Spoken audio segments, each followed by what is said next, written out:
Eu queria deixar primeiro essa mensagem de que juntos nós somos mais fortes, que nós vamos atravessar essa onda juntos, que o governo, na verdade, tá de mão dadas com os senhores, porque sabemos da importância. A orientação do presidente Bolsonaro desde o início foi: vamos preservar vidas, a saúde e os empregos dos brasileiros. Ora, para preservar os empregos dos brasileiros, quem dá esses empregos? Quem tem essas oportunidades de trabalho? Quem é que organiza a produção? São as empresas. Então, nós sabemos que empresas e empregos são indissociáveis. Nós estamos juntos. Então, essa garantia de que nós vamos estar juntos, enfrentando essa crise, tentando garantir o máximo de preservação de vidas e saúde, e, ao mesmo tempo, o máximo também de empregos, é uma luta comum, é uma luta nossa. E nós precisamos da ajuda de você.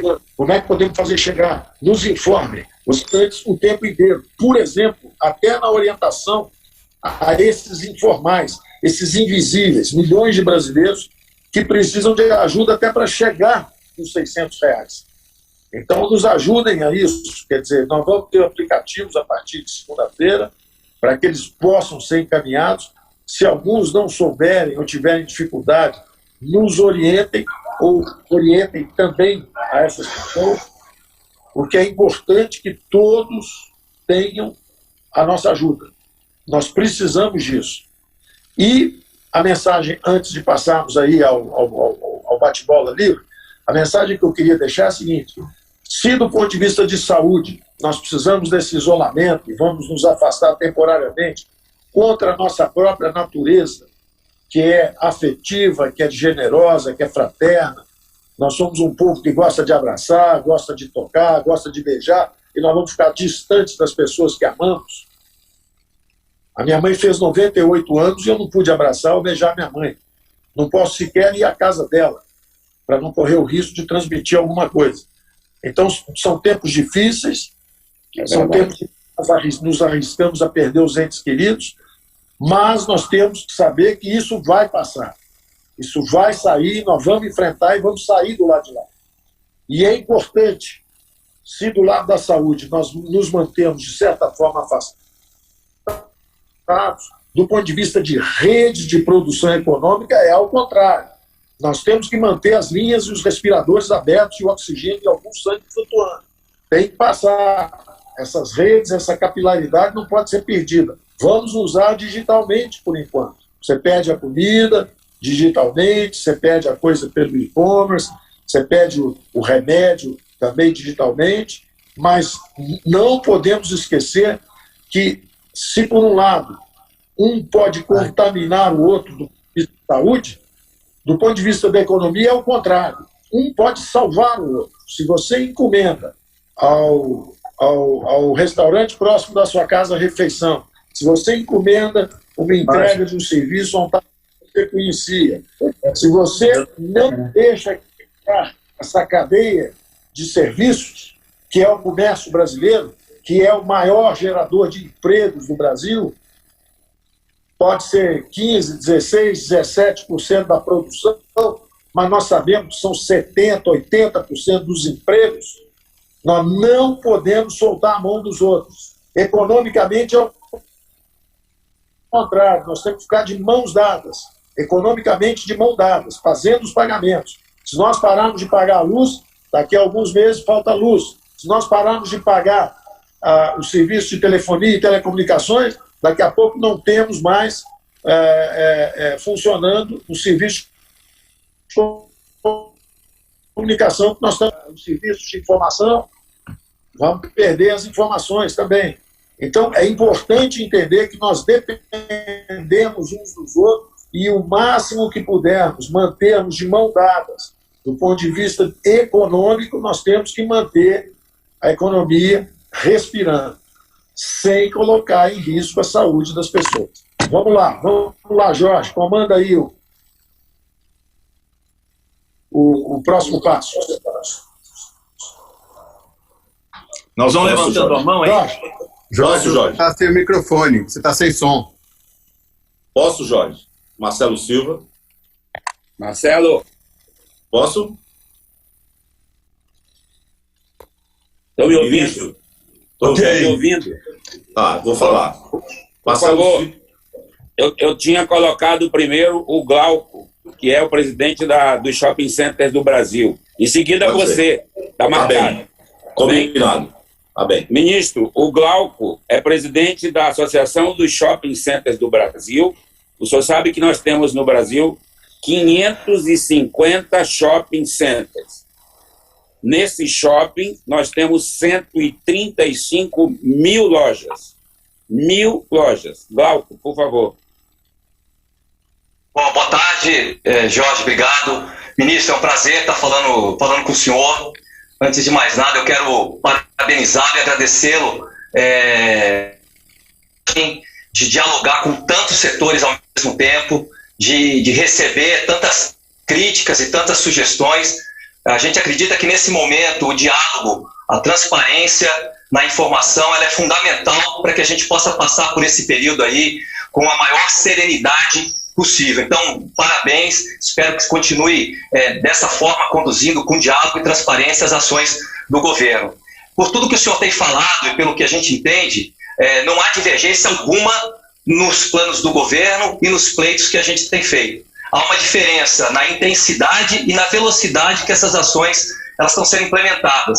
Estamos todos aflitos, todos ansiosos, e muitas vezes a demora da burocracia, ou como o senhor falou, o empossamento de alguma das medidas nos canais aí que existem, elas causam ainda mais ansiedade. Então, a nossa divergência é sobre intensidade e velocidade, não sobre o caminho que está seguindo.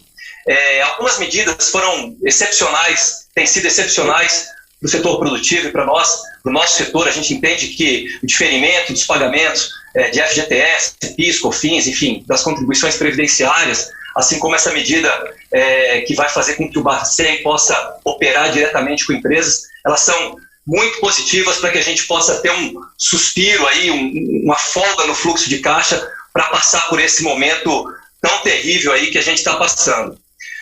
Vou ser bem objetivo, mas eu preciso dar uma introdução para contextualizar. O nosso setor é um setor já de 50 anos e que nunca pediu nada ao governo. É dos poucos setores da economia tão volumosos. Só o setor de shopping centers representa quase 3% do PIB, são praticamente 3 milhões de empregos na nossa cadeia, e não temos concessões, não temos benefícios, não temos linhas de créditos específicas, não temos nada para o nosso setor. O senhor disse recentemente que um meteoro atingiu a Terra. E se um meteoro atingiu a Terra, ele caiu em cima de um shopping center. Porque se há setores da economia atualmente que estão com seus negócios 60% comprometidos, 70% comprometidos, 80% comprometidos, o setor de shopping center está com seus negócios 100% comprometido. Só arredondando, só especificando o número que o Jorge colocou, são 577 shoppings, 100% fechados.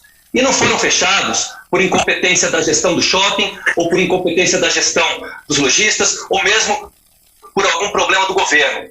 Foram fechados por um problema que foi surpreendente para todo mundo e que juntos nós entendemos que vamos ter que passar por esse momento. A conta quem tem que pagar, nós entendemos, é a sociedade como um todo. O cidadão, a pequena empresa, a média empresa, a grande empresa. Mas o governo tem um papel fundamental para acomodar esse pagamento, distribuir os recursos que nós contribuímos, para que a gente possa passar com serenidade, de forma organizada, por esse momento. Então, a prioridade, nós entendemos, é a manutenção do emprego, da renda e crédito para o pequeno e para o médio lojista. Isso é fundamental. Mas esse crédito para o pequeno lojista, como o senhor bem disse, para ele continuar pagando os insumos, os impostos, o aluguel, a conta de energia, precisa chegar ao lojista. E isso não está chegando. Isso está causando um gargalo de ansiedade muito grande. Então, dentro desse conceito de emprego, renda e crédito, basicamente a gente tem 3 pedidos para o senhor que convergem com praticamente todas as outras empresas de varejo. crédito para o lojista, crédito abundante para o pequeno e para o médio lojista, e não daqui a um mês, daqui a 2 meses, hoje, agora. Isso é muito importante, os boletos estão chegando. A gente precisa ter, além de tudo, muita serenidade para não deixar que projetos de leis ainda piorem ainda mais a nossa situação. Alguns setores, como o meu setor, como o setor de crédito, têm sido afetados por projetos de lei em câmaras municipais, Assembleia Legislativa e no Congresso Federal, piorando ainda mais a nossa situação. Se não bastasse a gente estar com 100% da nossa atividade prejudicada, sem receber um centavo, ainda tem projetos de lei que tendem a piorar a nossa situação. Então é importante o governo poder dialogar com o Congresso e evitar que medidas que estão fora do plano do governo possam atingir os nossos setores. E um pedido para o nosso setor é: não temos linha de crédito, não temos nada do BNDES. Por que pensarmos juntos numa linha de crédito do BNDES para o setor de shopping centers poder passar por esse momento, garantindo as suas operações? O senhor tem uma ideia, ministro? Nesse período de tempo agora, desde que começou a crise, nós já conseguimos passar para os nossos parceiros lojistas mais de R$1 bilhão em isenções e adiamentos de pagamentos, para que ele possa ter tranquilidade e priorizar folha de pagamento e emprego. A gente está fazendo o que a gente pode, mas o nosso caixa é limitado e a nossa existência também tem que ser preservada. Então, o nosso pedido diretamente do nosso setor é uma linha de crédito do BNDES para que a gente possa tomar emprestado e passar por esse momento, crédito para o lojista, para que a gente possa fazer a máquina continuar rodando, e é importante o governo coordenar as ações com o Congresso para que projetos de lei não sejam aprovados para descalibrar ainda mais uma situação que já está descalibrada, e para que a gente tenha o foco no que deve ser feito agora e não gaste a nossa energia em batalhas e quedas de braços desnecessárias nesse momento. Então, muito obrigado pela transparência e pelo diálogo. Conte com o nosso apoio e vamos sempre contribuir para que a gente possa passar, todos os brasileiros, por esse momento com a melhor solução possível. Obrigado pelas suas 2 sugestões, Glauco. As 2 são importantes, e eu tenho gente da minha equipe justamente nos acompanhando, e com certeza eles estão anotando. Eu tenho gente aqui comigo que fala também anotando isso, e a linha do BNDES é exatamente para isso, só que ela foi só até 10 milhões. Então, claramente, nosso movimento agora é subir de 10 até 300 milhões, uma coisa assim. Eu acho que vocês, então, se incluem, se a gente subir esse limite. Se você disser, não, são 500, a gente, então, passa ali em 500, em vez de 300. Nos ajude a calibrar isso. Pode conversar direto com o presidente Montezano, que é o Gustavo Montezano, é o presidente do BNDES. Ele está com bala na agulha, ele está com 40 bilhões, na verdade são 34 do Tesouro, 6 dos bancos, exatamente para isso. Exatamente para isso, para dar o capital de giro para o pagamento do funcionalismo. Se você falar, não, mas agora nós também precisamos do nosso capital de giro, não é só do funcionário nosso, não. É do nosso capital de giro, porque nós demos fôlego para os outros. Bom, isso aí, então, é o nosso segundo tranche, que o Campos, lá do Banco Central, está desenhando também, e estamos justamente conversando, calibrando isso com o Tesouro, porque tudo isso é dinheiro que pode ser perdido ali na frente. Então, como é dinheiro público, o processo é um pouco mais difícil. Você tem razão quando falou que existe um problema de burocracia. Sim, uma parte é natural porque são recursos públicos. Você não pode... Coisas que nós fazemos em 24 horas com nossas próprias empresas e nossos próprios recursos, quando é o dinheiro da população brasileira, você leva algum tempo para fazer. Mas, de qualquer forma, a ideia do AFIF, nós vamos explorar, e ela chega a você também, ela vai chegar a você, que é o seguinte: vamos usar o fundo garantidor. Por exemplo, o BNDES deu dinheiro para Porto Mariel, em Cuba, com garantia do BNDES, com garantia da União, do Tesouro. O Tesouro garantiu, Cuba não pagou. Nós demos também dinheiro para a Venezuela não pagou. Ou seja, o uso de garantias é comum. O Tesouro já garantiu muita coisa, a União já garantiu muita coisa, só que garantiu muita coisa errada. Nesse caso agora, é tipicamente uma garantia necessária, imprescindível, incontornável. Então, nós vamos ter que usar os fundos garantidores, sim. Então, eu dizia que no aspecto creditício, eu dizia que os pleitos empresariais têm vindo em 4 categorias. Os creditícios, que parece que são os mais urgentes pelo seu próprio depoimento, os tributários, esse vão ser a chave da retomada do crescimento. Nós vamos reativar a economia criando dezenas de milhões de empregos, só vai ter um jeito. Nós vamos ter que atacar de frente o mais cruel e o mais excludente dos impostos brasileiros, que é exatamente o emprego sobre a criação, é o imposto sobre o emprego, sobre a criação de emprego. Você hoje, para dar um emprego para alguém por R$1.000, custa R$2.000. Então, para empregar 40 milhões de brasileiros na economia formal, nós jogamos 40 milhões no desemprego, na economia informal. Então, a nossa saída lá na frente vai passar por redução de impostos, principalmente os mais disfuncionais. Então, agora nós estamos numa luta de sobrevivência, estamos calibrando isso tudo, estamos atacando primeiro o capital de giro, a manutenção do emprego, mas ali na frente nós vamos voltar a esse tema e a retomada virá por aí. Criar emprego tem que ser algo fácil, barato e estimulante, porque senão nós vamos ficar presos nesse atoleiro que estamos hoje.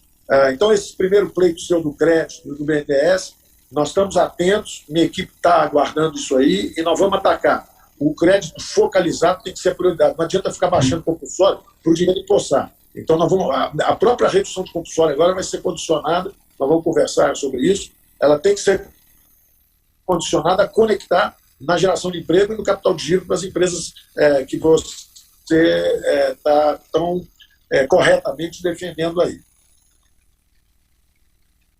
A segunda observação que você fez foi... Desculpe, você fez uma segunda observação muito importante. Me repita aí, Glauco, por favor. Você fez um segundo ponto também importante. Vamos lá, Glauco. Eu coloquei a coordenação com o Congresso para que projetos de lei que desestabilizem ainda mais continuem.